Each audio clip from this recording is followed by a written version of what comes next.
तो पहले ये मॉसफेट, उस पे हीट सिंक किट।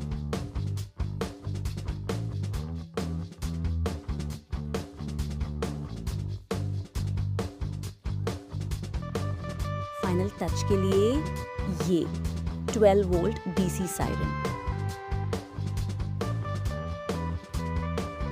ये हर दौर पर काम करता है।